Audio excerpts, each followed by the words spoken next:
খেলোয়াড় মোহাম্মদ শামি ভারতবর্ষের ক্রিকেট দলে দুবাইয়ে খেলতে গেছে, রোজার দিন পানি খেয়েছে। মুর্শিদাবাদের একটা আলেম আর অন্যান্য জায়গায় আলেম প্যাটকানে বাজেছে, চাচা যে ঢোল ছিঁড়ে গেছে।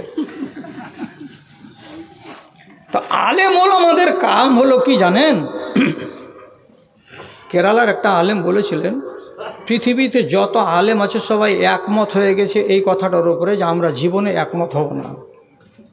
কথা বুঝতে পারলেন না? বললেন না? আবার বলছি, পৃথিবীর যত আলেম আছে সবাই এরা একমত হয়ে গেছে কিসের উপরে? যে আমরা জীবনে কোনোদিন একমত হব না।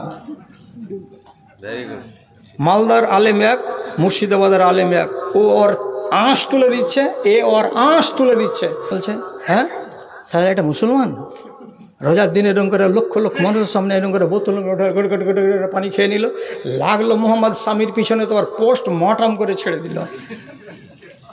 আমি বলছি একটু দয়া কর রে আলেমের বেটা আলেম। কি দয়া? মুসাফিরের উপরে রোজা আছে, হ্যাঁ না বলেন না? নাই, আমার মন আমি রোজা রাখবো না, আল্লাহ ছাড় দিয়েছে আমাকে। তো কলকাতা থেকে দুবাই 2500 কিলোমিটার রাস্তা, এটা সফর না? সফর নয় তো সফরের হালাতেও খেলতে নেমেছে, তো এমনি তো ছাড় পাই যে আমি রোজা রাখবো না। আর তার উপরে কোচের উপর থেকে ডাঁট আছে যে তোর গতি হতে হবে 96 কিলোমিটার বেগে, বল মারতে হবে, আর দিয়ে নিউজিল্যান্ডকে উড়াতে হবে, ভারতকে টস আনতে হবে, সিল আনতে হবে, আর যদি দুর্বলতা দেখতে পাওয়া যায় তো দল থেকে আউট। তুই রোজা রাখবি আর খেলবি? তো তার তো ক্রেডিট নিয়ে চিন্তা। তো একটা শরীয়তের ছাড় আছে যে আমি বিদেশি মুসাফির, আর তার উপরে ওর উপরে বল প্রয়োগ করা হয়েছে, সেই ক্ষেত্রের মানুষটাকে তো মাপ দিতে কেউ রাজি নয় ভারতবর্ষের আলেমেরা। তা আলেমদের কাজ না থাকতে গেলে এটাকে হুড়াও ওটাকে হুড়াও, তাহলে কাজ হবে আর দানা মিলবে আর খ্যাতি মিলবে। বলছে मौलाना साहब जनाजा की नमाज में एक सलाम फेरना या 2 सलाम फेरना चाहिए? बड़ा कराम जवाब दीजिए। জানাজার সালামে আসসালামু আলাইকুম ওয়া রাহমাতুল্লাহ একটা হবে না আসসালামু আলাইকুম ওয়া রাহমাতুল্লাহ ডানে বামে দুটা হবে? এত মরছো কেন? মরবার আগে কি পাকা হয় পিঁপড়ার মতো? তাই দুটা পৃথিবী বিখ্যাত হাদিসের পণ্ডিত, তিনি কে? তিনি হচ্ছেন আলবানী।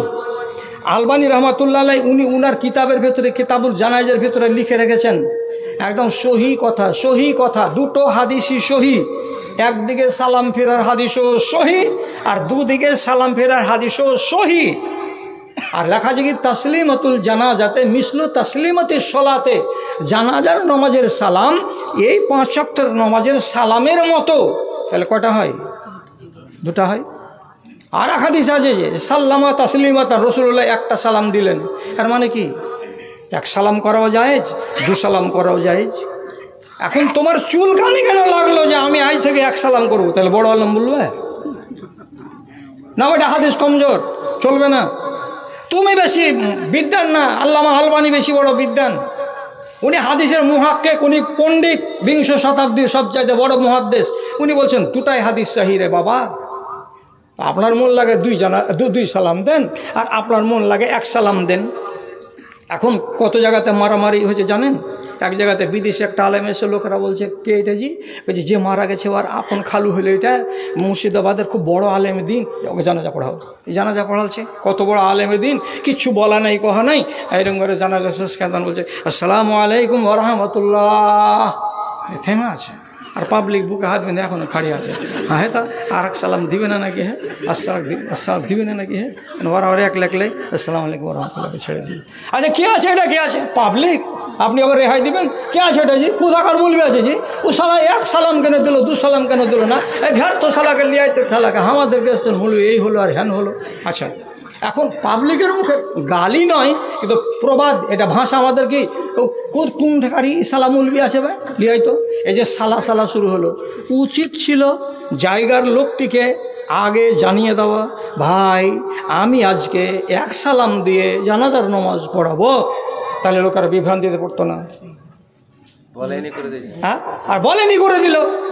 এখন এইখানে একটাই সালাম আছে, ধরেলেন এই চাঁচকিতে আঞ্জনাতে আমি এসেছি, তা আমাকে বলে দিতে হবে আগে যে ভাই আমি জানাজার নামাজ পড়াচ্ছি, কিন্তু আমি ভাই 2 সালাম দিব। আপনারা জেনে নিলেন। এবার তখন হবে কি, আসসালামু আলাইকুম রহমতুল্লাহ, আসসালামু আলাইকুম রহমতুল্লাহ, ঝগড়া হবে না? এগুলো নিয়ে কত কাটাকাটি আর মারামারি আর পিটাপিটি হলো। যাই হোক, দুটোই সালাম জায়েজ, যেটা আমল করবেন সেটা জানিয়ে করবেন, লোক যেন জানতে পারে। রসুল ইমাম সাহেব জর্দা পান খেলে তার পিছনে নামাজ হবে কি?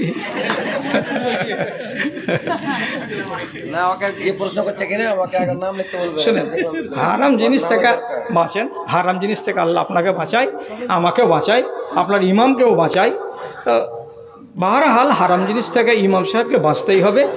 যদি এগুলো ওই হাই কোয়ালিটির হারাম নয়, লো কোয়ালিটির হারাম, কিন্তু একটা ইমাম মানুষ কেন হারাম খাবে?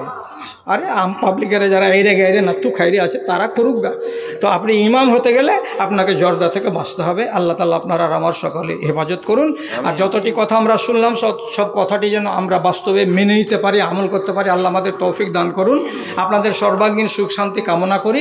আর সেখানে একটা বেয়াদবি করছি, সেটা হলো এই যে সাহাবীর জীবনী যদি পড়েন তো অনেক জ্ঞান হবে। তো সাহাবীর জীবনী পড়তে গেলে জ্ঞান পাবেন এই আশাতে আমি আপনাদের কাছে এবার একটা কিতাব এনেছি। 10টা সাহাবী আগে ঈমান আনার আগে ছিল কঠিন বড় শত্রু রাসূলুল্লাহর, আর ঈমান